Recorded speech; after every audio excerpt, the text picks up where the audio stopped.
Ha, albatta, sivritka kundalik hayotimizda eng kerakli bo'lgan mahsulot hisoblanadi. Nima uchun aynan sivritka ishlatish kerak yuzga? Sababini bilasizmi? Sivritkalar o'zi yuqori konsentratlangan mahsulot hisoblanadi. Bu yuzimizdagi ortiqcha muammolarni bartaraf qilishga yordam beradigan mahsulot hisoblangani uchun sivritkalarda muntazam kunduzi kechqurun ishlatilishi shart deyilgan.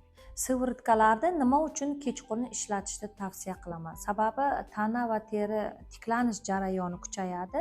Kuchayish natijasida sivritkalarda kechqurun ishlash faoliyati kuchliroq bo'ladi. Shuning uchun kechqurun sivritkalar ishlatish mumkin. Tanada kechqurun teri namligini ushlaydi sivritkalar, muammolarni bartaraf qiladi.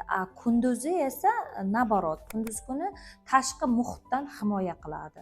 Ya'ni changlardan, ultrabinafsha nurlaridan, SPF'lar, kimlardir tonalni ishlatadi, o'shalardan himoyalovchi vosita hisoblangani uchun kunduz kuni ham kundalik hayotimizda kirgizishni tavsiya qilaman. Kechasi va kunduz kuni ishlatayotgan sivritkalarga e'tibor qilishimiz kerak, sababi kechqurun tarkibida peptidi, retsinoli bor, kislotalari bor sivritka ishlatsangiz, teri qarish jarayonini sekinlashtirib, namligini saqlaydi. Kunduzgi ovqatdagi sivritkani tanlashda tarkibiga e'tibor qilasiz. Gialuron kislotasi, vitamin C bor sivritkalardan foydalansangiz, tashqi muhitdan himoya vazifasini bajaradi. Jaydarcha tushuntiraman. Agar videoga qo'shasizmi yo'qmi o'zingiz bilasiz. Keling xalq tilida tushuntiray. Agarda biz osh qilsak, go'sht bilan osh qilamiz u go'shtsiz osh qilamiz. Go'sht bilan qilingan oshning ta'mi qanday bo'ladi?